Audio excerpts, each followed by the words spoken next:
March 1 నుండి 6 కొత్త changes వచ్చాయి. ఈ మార్పులేంటో మీకు ఖచ్చితంగా తెలియాల్సిందే. సెబీ కొత్త అనౌన్స్మెంట్ ని చేసింది. యూపీఐ లో కొత్త ఫీచర్ రాబోతుంది. ఫ్లైట్ టికెట్ ధరలు పెరగనున్నాయి. గ్యాస్ సిలిండర్ ధరలు పెరిగాయి. అండ్ మార్చ్ 15 లోపు ఈ చిన్న పనిని మీరు కనుక చేయకపోతే 7 lakhs వరకు లాస్ రావడానికి ఛాన్స్ ఉంది మీకు. ఆ చేంజెస్ ఏంటి, ఆ మార్పులు ఏంటో మీకు అర్థం కావాలంటే ఈ వీడియోని లాస్ట్ వరకు చూడండి. అంతేకాకుండా ఇంతవరకు ఈ ఛానల్ని సబ్స్క్రైబ్ చేసుకోకపోతే ఇప్పుడే సబ్స్క్రైబ్ చేసుకోండి. నేను మీ కౌశిక్ మరిడి.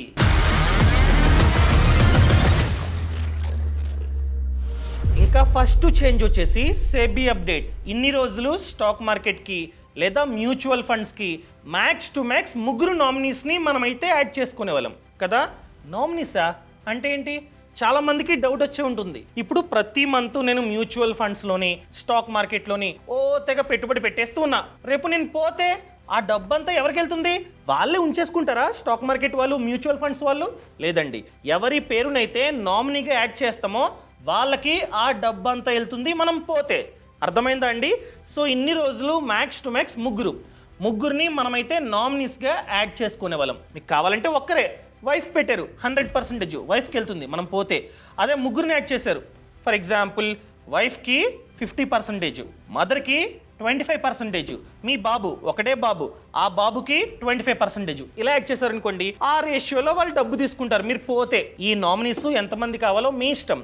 ఒకరు కావాలంటే ఒకరు, ఇద్దరు కావాలంటే ఇద్దరు, ముగ్గురు కావాలంటే ముగ్గురు, మ్యాక్స్ టు మ్యాక్స్ ముగ్గురు. కానీ మార్చ్ 1 నుండి ఈ రూల్ మారింది. సో మ్యాక్స్ టు మ్యాక్స్ 10 మంది నామినీస్ని మనం కావాలంటే యాడ్ చేసుకోవచ్చు. అర్థమైందండి?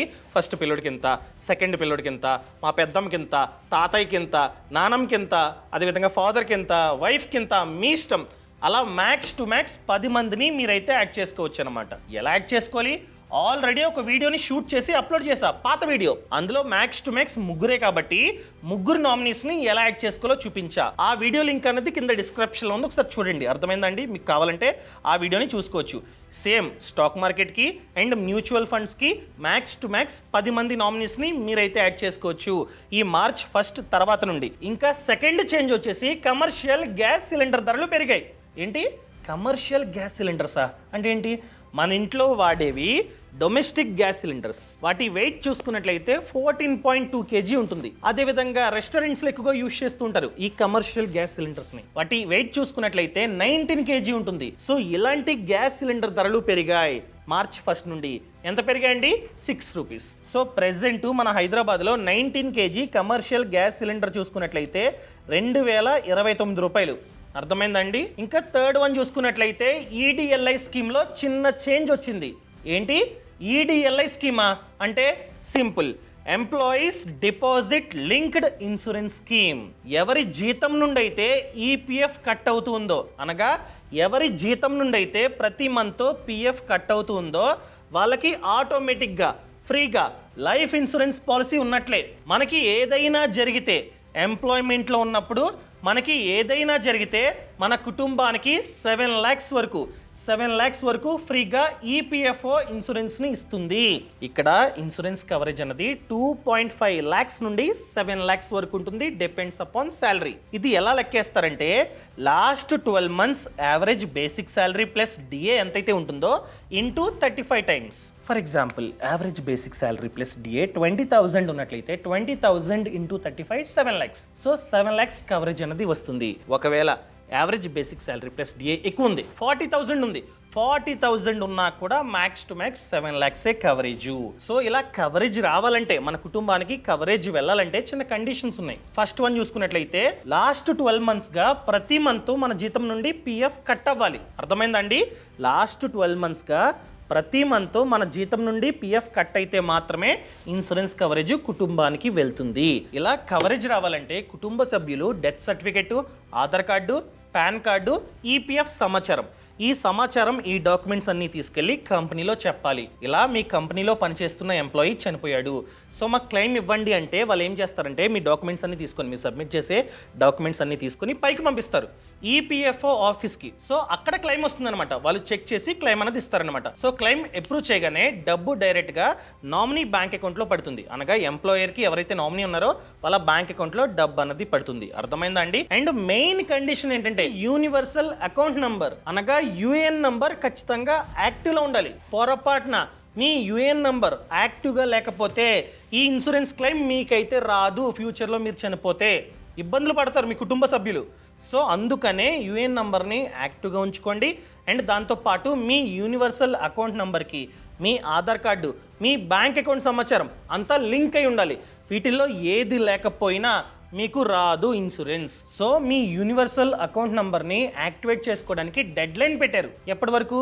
మార్చ్ 15th లోపు మీరు కనుక యాక్టివేట్ చేసుకుంటే అప్పుడు మాత్రమే ఈ ఇన్సూరెన్స్ కవరేజ్ మీకైతే వర్తిస్తుంది, లేదా వర్తించదు. ఎలా యాక్టివేట్ చేసుకోవాలో మీకు కనుక డౌట్ ఉంటే కామెంట్లో తెలపండి. ఖచ్చితంగా మీకైతే సెపరేట్గా వీడియోని షూట్ చేసి అప్లోడ్ చేస్తాం. ఇంకా 4th చేంజ్ వచ్చేసి యూపీఐలో కొత్త ఫీచర్ రాబోతుంది. ఆ ఫీచర్ పేరు యూపీఐ బీమా ఏఎస్బిఏ. ఏంటి ఏఎస్బిఏనా అంటే? Simple application supported by blocked amount. ఈ ఫీచర్ రాబోతుంది. ఏంటి ఫీచర్? ఇన్ని రోజులు మనం కనుక ఏదైనా ఇన్సూరెన్స్ పాలసీ తీసుకోవాలంటే అప్లై చేస్తాం. అప్లై చేసి డబ్బంతా కట్టేస్తాం. డబ్బు కట్టగానే ఆ డబ్బు డైరెక్ట్గా బీమా సంస్థ వద్దకి వెళ్ళిపోతుంది. ఆ తర్వాత వాళ్ళు క్రాస్ చెక్ చేస్తారనమాట. మనం అప్లై చేసింది కరెక్టా, మనం ఇచ్చిన సమాచారం అంతా కరెక్టా, అండ్ ఎటువంటి జబ్బులు ఉన్నాయి చూస్తారు. ముఖ్యంగా టర్మ్ ఇన్సూరెన్స్ అనుకోండి, వాళ్ళు టెస్ట్ చేస్తారనమాట. ఇంటికి వస్తారు, వేరే వాళ్ళు వచ్చి టెస్ట్ తీసుకొని శాంపుల్ తీసుకొని వెళ్తారు. టెస్ట్లో కనుక ఎక్కువ జబ్బులు ఉన్నాయని చెప్పి తేలితే వాళ్ళు పాలసీ ఇవ్వరు, రిజెక్ట్ చేస్తారు. అలా రిజెక్ట్ చేసిన కొన్ని రోజుల తర్వాత మన డబ్బు అనేది రిఫండ్ వస్తుంది మళ్ళీ మనకి. సో కొన్ని రోజుల పాటు మన డబ్బు వాళ్ళ వద్ద స్టక్ అయిపోతుంది. ఒకవేళ ఎటువంటి జబ్బులు లేవు, అంతా కరెక్ట్గా ఉందనుకోండి, పాలసీ ఇస్తారు. పాలసీ ఇస్తే ఎటువంటి ప్రాబ్లం లేదు. పాలసీని రిజెక్ట్ చేస్తే డబ్బు కొన్ని రోజులు వాళ్ళ దగ్గర ఉండిపోయి ఆ తర్వాత వెనక్కి వస్తుంది. దీన్ని తగ్గించాలని యూపీఐలో ఈ ఫీచర్ని తీసుకొచ్చారు. ఈ ఫీచర్ని యూజ్ చేసుకుని మనం కనుక అప్లై చేస్తే, ఇన్సూరెన్స్ పాలసీ కొనుగోలు చేస్తే వెంటనే మన డబ్బు వెళ్ళదు ఇన్సూరెన్స్ కంపెనీకి, మన బ్యాంక్ అకౌంట్లోనే బ్లాక్ అయి ఉంటుంది. ఒకవేళ వాళ్ళు కనుక మన పాలసీని అప్రూవ్ చేస్తే అప్పుడు ఈ డబ్బు అన్నది వాళ్ళకి వెళ్తుంది. ఒకవేళ వాళ్ళు కనుక రిజెక్ట్ చేస్తే డబ్బు అన్నది వాళ్ళకి వెళ్ళదు, అన్బ్లాక్ అయిపోతుంది. మన బ్యాంక్ అకౌంట్లోనే సేఫ్గా ఉంటుందా, అదే అన్బ్లాక్ అవుతుంది అనమాట. దాన్ని యూజ్ చేసుకోవచ్చు. సో వాళ్ళు అప్రూవ్ చేసేంత వరకు లేదా రిజెక్ట్ చేసేంత వరకు ఆ డబ్బుని యూజ్ చేయడానికి ఉండదు. వాళ్ళు రిజెక్ట్ చేస్తే డబ్బు అనేది అన్బ్లాక్ అయిపోతుంది. ఇదే ఈ ఫీచర్. సో ఈ ఫీచర్ యూపీఐలో అతి త్వరలో రాబోతుంది. ఈ ఫీచర్ని మనమైతే యూజ్ చేసుకోవచ్చు. అండ్ మన లైఫ్లో హెల్త్ ఇన్సూరెన్స్, టర్మ్ ఇన్సూరెన్స్ చాలా ముఖ్యం. ఎగ్జాంపుల్గా నడుచుకుంటూ వెళ్తూ ఉన్నాం, వెనక నుండి కార్ వచ్చి గుద్దేసింది, హాస్పిటల్లో అడ్మిట్ చేశారు, 8 lakhs ఖర్చు అయింది. మన పేరు మీద హెల్త్ ఇన్సూరెన్స్ పాలసీ లేకపోతే ఆ 8 lakhs మనమే భరించాలి. అదే మన పేరు మీద హెల్త్ ఇన్సూరెన్స్ పాలసీ ఉంటే 8 lakhs మనం కట్టాల్సిన అవసరం లేదు, బీమా సంస్థ భరిస్తుంది.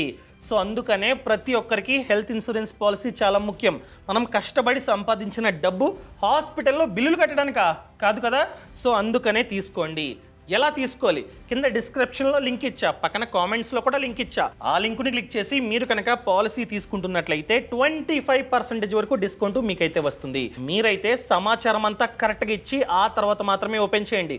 ఓపెన్ చేస్తే 51 ఇన్సూరెన్స్ కంపెనీలు కనిపిస్తాయి. మీరు ఫిల్టర్ చేసుకొని కంపేర్ చేసుకొని మంచి పాలసీని మీరైతే తీసుకోవచ్చు. 1 కోటి కవరేజ్ గల పాలసీ నెలకి 360 రూపాయల నుంచి స్టార్ట్ అవుతుంది, depends upon age. And 30-minute customer support ఉంటుంది. And free dedicated claim assistance మీకైతే వస్తుంది. ఒకవేళ పాలసీని ఆన్లైన్లో తీసుకుందాం అనుకుంటే అక్కడే డైరెక్ట్గా తీసుకోవచ్చు, లేదు ఆఫ్లైన్లో తీసుకుంటానన్న పర్లా, మీరు అక్కడే అపాయింట్మెంట్ ఇస్తే వాళ్ళు మీ ఇంటికి వచ్చి గైడెన్స్ ఇస్తారనమాట. గైడెన్స్ ఇచ్చి మీకైతే పాలసీని ఇస్తారు.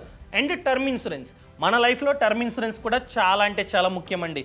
ఎందుకంటే ఇప్పుడు కష్టపడి సంపాదిస్తున్నాం, ఫైన్, సంపాదన వస్తుంది, మన మీద ఎవరైతే డిపెండ్ అయి ఉన్నారో వాళ్ళందరూ హ్యాపీగా ఉన్నారు. రేపు మనకి ఏదైనా జరిగితే మన కుటుంబ సిచ్యువేషన్ ఏంటి? ఈఎంఐస్ రన్ అవుతుంటాయి, ఇల్లు కట్టుకుంటాం, లేదా హోమ్ లోన్ తీసుకొని ఇల్లుని కొనుక్కుంటాం, ఈఎంఐస్ రన్ అవుతూ ఉంటాయి. మనం పోతే ఈఎంఐస్ వాళ్ళు కట్టలేకపోతే వెంటనే బ్యాంక్ వచ్చి ఇంటిని స్వాధీనం చేసుకుంటుంది, వాళ్ళు రోడ్డు మీద పడాల్సిన సిచ్యువేషన్ రావచ్చు. అదే మీరు కనుక 2 కోట్ల కవరేజ్ గల టర్మ్ ప్లాన్ తీసుకున్నట్లయితే బీమా సంస్థ మీ కుటుంబానికి 2 కోట్లు ఇస్తుంది. సో వాళ్ళు ఆర్థికంగా స్ట్రాంగ్గా ఉంటారు. ఎలా తీసుకోవాలి? కింద డిస్క్రిప్షన్లోని పక్కన కామెంట్స్లోని లింక్ ఇచ్చానండి. ఆ లింక్ని క్లిక్ చేసి డైరెక్ట్గా మీరు కనుక పాలసీ తీసుకుంటున్నట్లయితే 15% వరకు డిస్కౌంట్ ఉంటుంది. అండ్ ఇక్కడ చాలా ఇన్సూరెన్స్ కంపెనీలు కనిపిస్తాయి, 51 ఇన్సూరెన్స్ కంపెనీలు కనిపిస్తాయి. మీరు కంపేర్ చేసుకొని ఫిల్టర్ చేసుకొని మంచి పాలసీని మీరైతే తీసుకోవచ్చు. 2 కోట్ల కవరేజ్ గల పాలసీ నెలకి 600 నుంచి 700 నుంచి స్టార్ట్ అవుతుంది, డిపెండ్స్ అపాన్ ఏజ్. మీరు కావాలంటే కవరేజ్ని 20 CR వరకు పెంచుకోవచ్చు. ట్యాక్స్ బెనిఫిట్ కూడా మీకైతే లభిస్తుంది. సెక్షన్ 80C వర్తిస్తుంది. 24/7 క్లైమ్ అసిస్టెన్స్ సపోర్ట్ ఉంటుంది అండ్ డెడికేటెడ్ రిలేషన్షిప్ మేనేజర్ కూడా ఉంటాడనమాట. ఫ్యూచర్లో క్లైమ్ అన్నది చాలా ఈజీగా రావడానికి ఛాన్స్ ఉంది. మీరు కనుక తీసుకుందాం అనుకున్నట్లయితే లింక్ కింద డిస్క్రిప్షన్లోని పక్కన కామెంట్స్లోని ఇచ్చా, క్లిక్ చేసి డైరెక్ట్గా మీరైతే డిస్కౌంట్కి తీసుకోండి.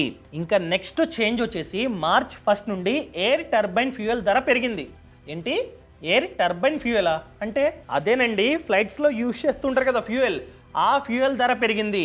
సో దీని ఎఫెక్ట్తో మేబీ అతి త్వరలో ఫ్లైట్ టికెట్ ధరలు పెరగడానికి ఛాన్సులు చాలా ఎక్కువగా ఉన్నాయి, చూసుకోండి. అండ్ లాస్ట్ వన్ చూసుకున్నట్లయితే మీరు కనుక ఓల్డ్ ట్యాక్స్ రిజిమ్ని చూస్ చేసుకున్నట్లయితే ఖచ్చితంగా ట్యాక్స్ సేవింగ్ ఇన్వెస్ట్మెంట్ ఆప్షన్లో మీరైతే ఇన్వెస్ట్మెంట్ చేసుకోవాలి.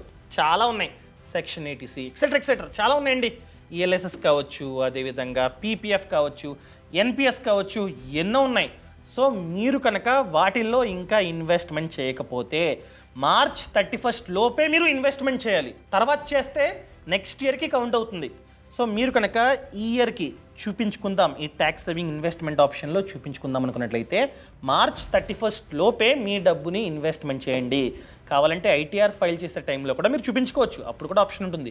సో దయచేసి మార్చ్ 31 లోపే ఇన్వెస్ట్మెంట్ చేయండి. డబ్బుని మీరైతే వేస్ట్ చేసుకోకండి, ఇన్వెస్ట్మెంట్ చాలా ముఖ్యం. ఇవన్నమాట చేంజెస్.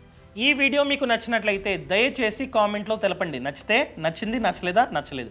అదేవిధంగా ఏమేమి కవర్ చేయాలో, నేను ఫ్యూచర్లో ఏమేమి కవర్ చేయాలో కూడా కింద కామెంట్లో తెలపండి. Thank you so much, thanks for watching. And link కింద డిస్క్రిప్షన్లోని పక్కన కామెంట్స్లో ఇచ్చా, పాలసీ బజార్ది చెక్ చేసుకోండి. జై Hind. Boss Wala. Be the boss.